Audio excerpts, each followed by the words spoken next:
Good morning. I'd like to welcome everyone to the Derby Elks Flag Day celebration. Please stand and unite in singing the Star Spangled Banner.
Please be seated.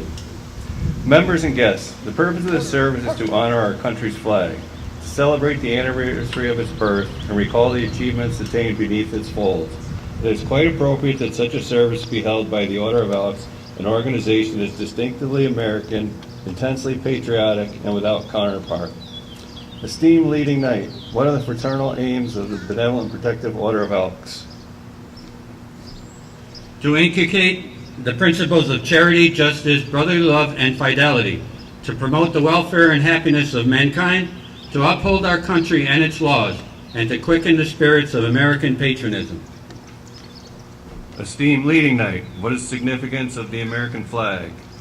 It is emblematic of the crowning virtue, charity. Esteemed loyal knight, what is the significance of the American flag? It is emblematic of justice for all. Esteemed lecturing knight, what is the significance of the American flag? It is a symbol of brotherly love. Lodge Esquire, what is the significance of the flag from the station of the exalted ruler?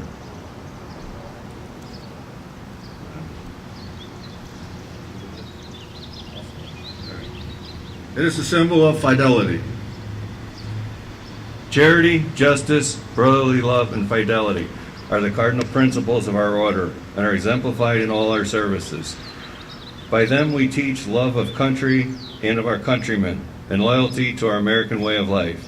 To be an elk is to be an American citizen who lives in their country and is ready to die for it. Please stand. The chaplain will lead us in prayer.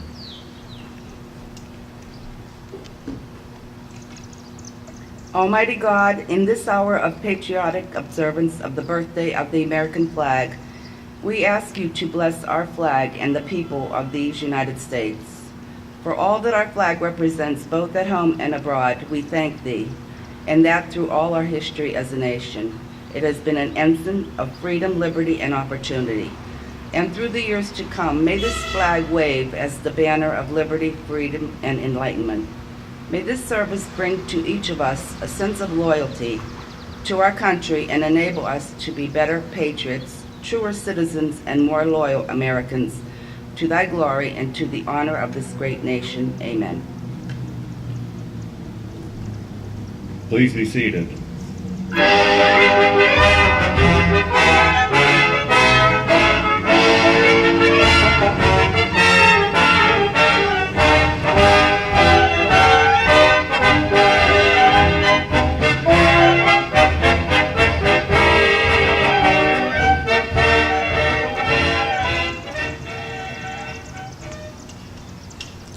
That we may better understand the meaning of the flag, I'll explain the history of the flag.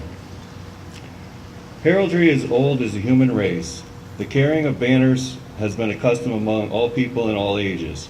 These banners usually contain some concept of the life of government or those who fashion them.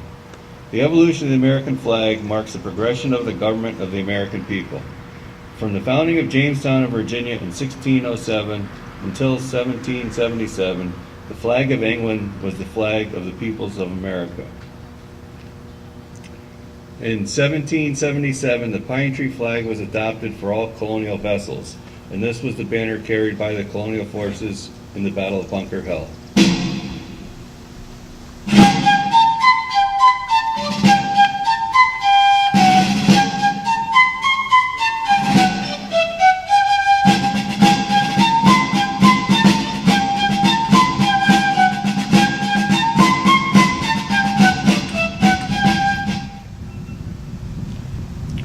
The southern colonies from 1776 to 1777 used the snake flag.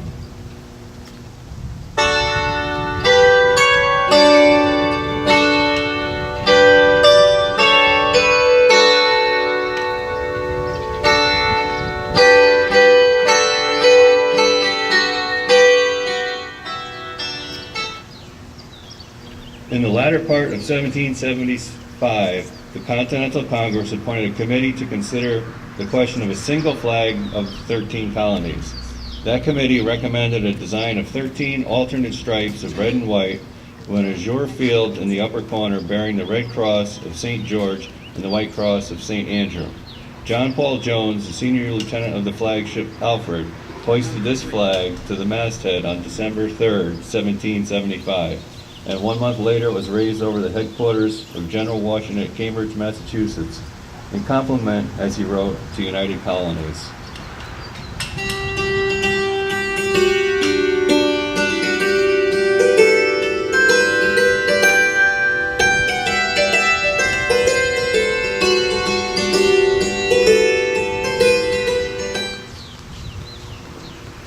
This flag, called the Continental Colors in the Grand Union, was never carried in the field by the Continental Land Forces, but it was used by the Navy as its exclusive ensign and was the first American flag to receive a salute of honor, a salute of 11 guns from the Fort of Orange in the Dutch West Indies, in response to a general demand for a banner more representative of our country to the Congress on June 14, 1777, provided that the flag of the United States be 13 stripes of alternating red and white, and the Union be 13 stars, white on a blue field, representing a new constellation.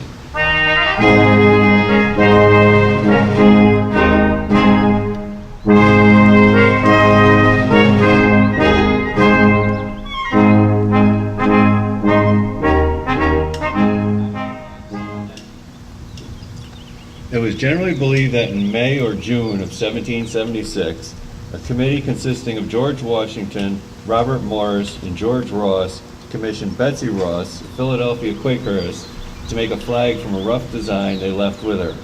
It is said that she suggested that the stars should have 5 points rather than 6. This starry banner was first flown at Fort Stanwix, called Fort Schuyler at the time, near the city of Rome, New York, on August 3rd, 1777, and was under fire 3 days later at the Battle of Oriskany, August 6, 1777, during a British and Indian attack.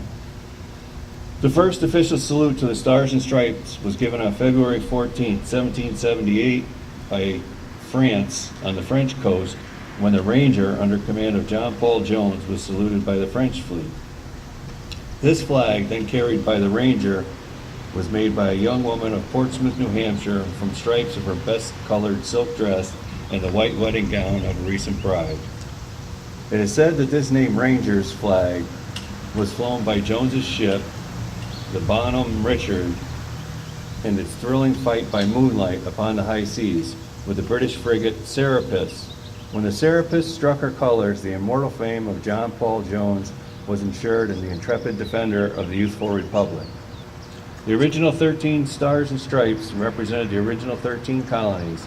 In 1795, 2 additional stars and stripes were added to represent admission to the Union of Vermont and Kentucky. Under this banner of 15 stars and stripes was fought the War of 1812. It was a sight of it flying over Fort McHenry on September 14th, 1814, that inspired Francis Scott Key to write what has become our national anthem, the Star-Spangled Banner. Miss Margaret Young, who cut the stars for the particular banner, was the mother of Henry Sanderson, the Grand Exalted Ruler of the Order of Elks in 1884.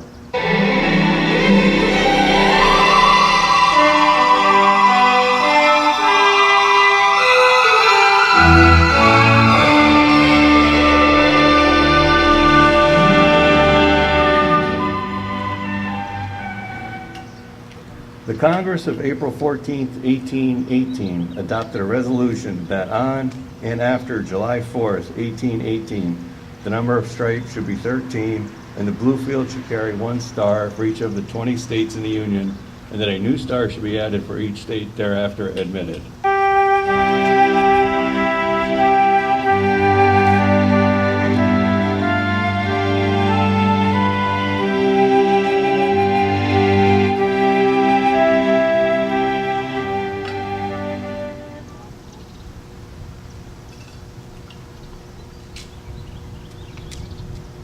Since 1818, there has been no change in the flag design except that 28 new stars were added before July 4th, 1912.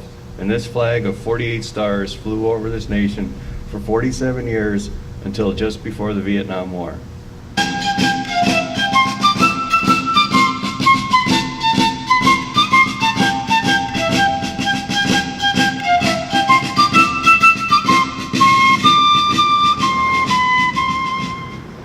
On July 4th, 1959, a star was added for Alaska, our first non-connected state, and a year later, Hawaii, our island state, added a 50th star.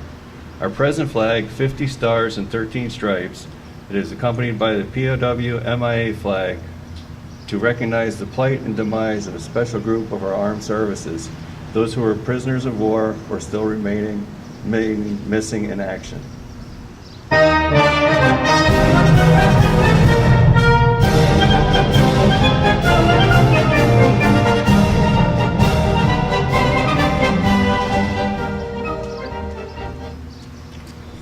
Commander, present your colors.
Please stand and salute our flag.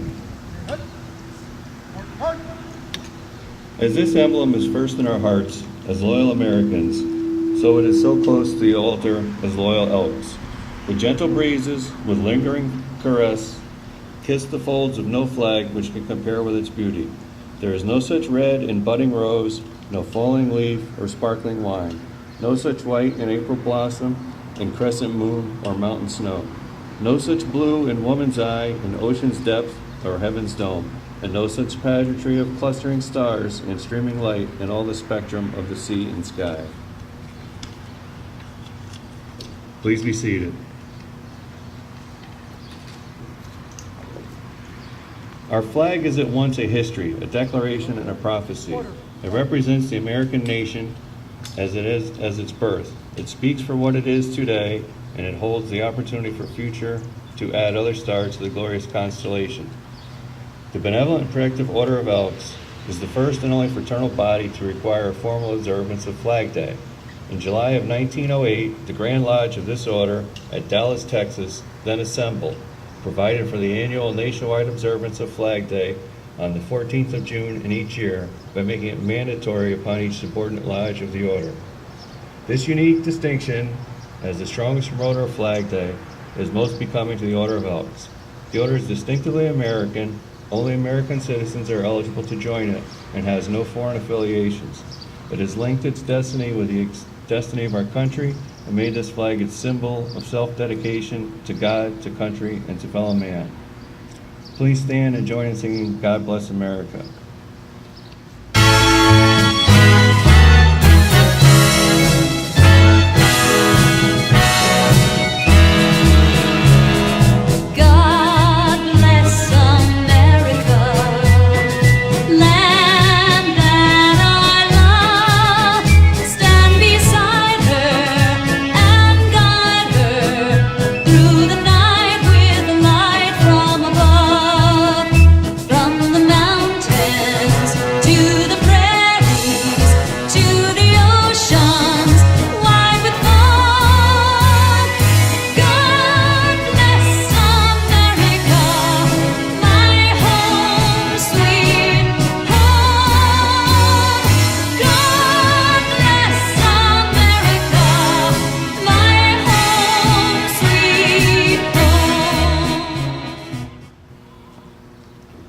Please be seated.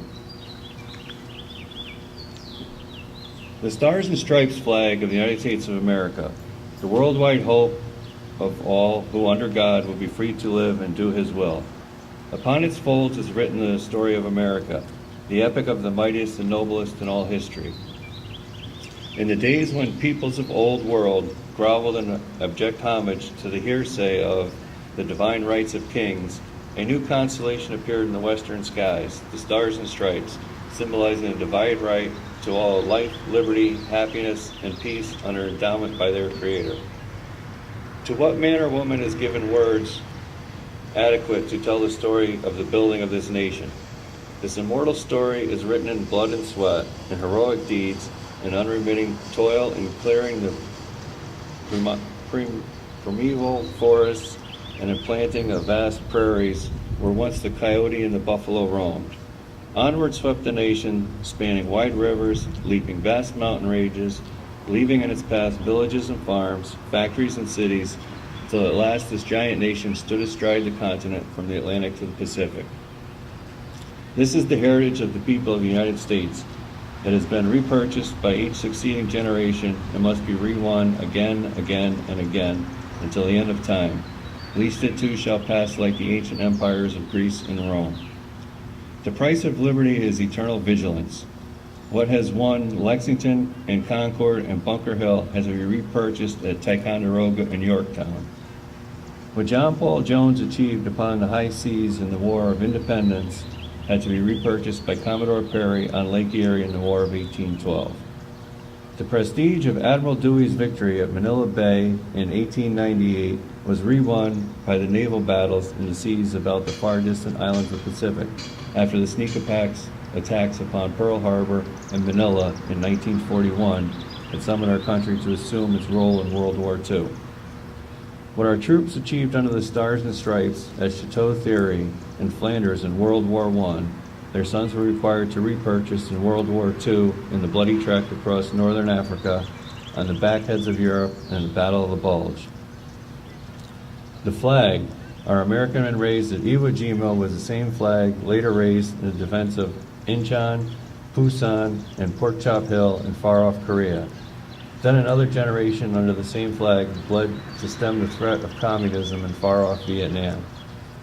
Our young people who were again called to carry our flag in the defense of a free world in the actions in Grenada and Panama Willingly, our brave men and women carried our flag in honor of the American people into the battle in Operation Desert Storm. And who among us will ever forget the sight of firefighters raising our flag over the ruins of the World Trade Center, the military personnel draping our flag on the side of the Pentagon, or the citizens of Somerset County, Pennsylvania, placing our flag near the site where brave Americans died fighting the hijackers of Flight number 93.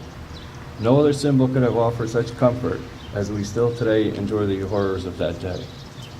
Today, American armed forces carry our flag in the villages of Iraq, the mountains of Afghanistan, and the jungles of the Philippines, and wherever terrorism may reside. Their struggle against the sponsors of terrorism is the hardiest battle yet, and this threat to our nation and to our way of life is certainly a great challenge as our flag has ever seen. The resurgence of patriotism since September 11, 2001 has rekindled respect of our flag. Today we see the Star-Spangled Banner wherever we turn, on homes, businesses, automobiles, and billboards. Such displays stimulate our love for our nation and for what it stands for. They remind us of the sacrifices being made by the men and women of our armed forces around the world and the tribute to the heroes of the police and fire departments of the nation over. The greatest significance of this flag, however, lies in the influence it has in the hearts and minds of millions of people. It has waved over unparalleled progress of the nation in developing democratic institutions, scientific and technological knowledge, education, and culture. It has served as a beacon of millions of poor and oppressed refugees abroad and stands as a promise that underprivileged will not be forgotten. What is the meaning of the flag of the United States? There can never be a definitive answer to that question. There are people in this world who see it as a symbol of imperialism.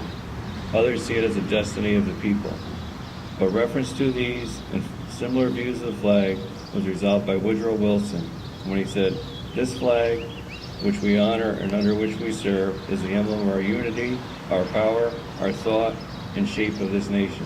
It has no other character than which we give it from generation to generation. The choices are ours.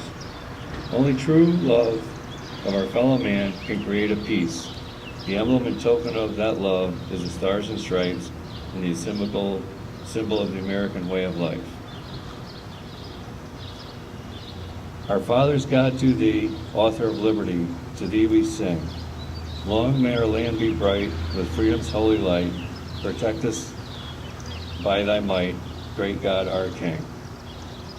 Lodge Esquire, how shall we further honor our flag? The flag was formally honored by the Pledge of Allegiance. This pledge was written in 1892 by Francis Bellamy and published in the Youth Companion as part of the patriotic campaign of that magazine. The pledge did not become part of the flag code until 1942, and in 1954 the phrase "under God" was added. Let us stand and pledge ourselves never to forget the principles represented by this flag. I pledge allegiance to the flag of the United States of America and to the republic for which it stands, one nation, under God, indivisible, with liberty and justice for all. Please be seated.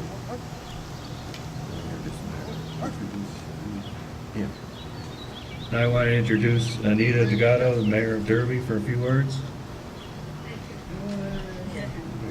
Thank you to the Derby Elks Lodge for this great tradition to honor our flag. It's a great history. I love to hear it every year.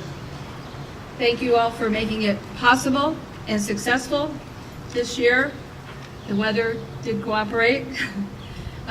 There's a Derby resident that shared some words. She put words on paper, and I asked her if I could share it with everyone. She made a poem, and it's called "Thankful to be Americans," and I thought it was worthy to share.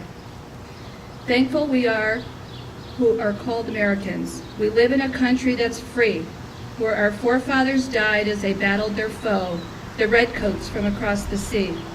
When the revolt had ended and the war had been won, our Constitution incurred much debate.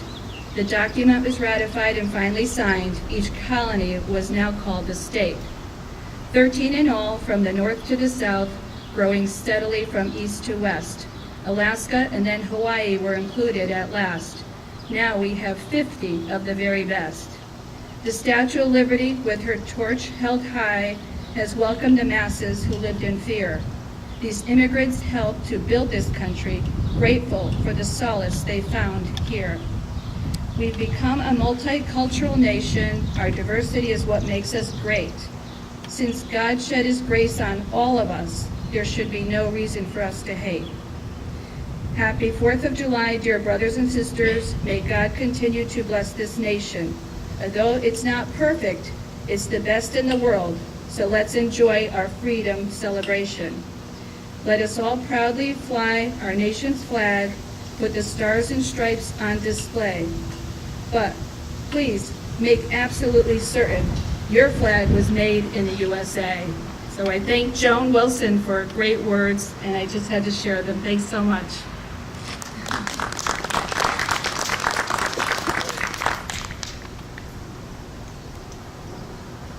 In conclusion of this observance of Flag Day, let us rededicate ourselves to the flag of the United States of America.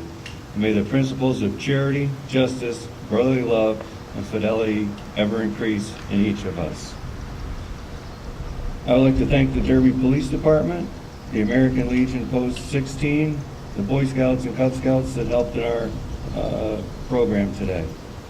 I now declare this service closed and invite everyone back to the lodge for refreshments.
Please hang up and try again.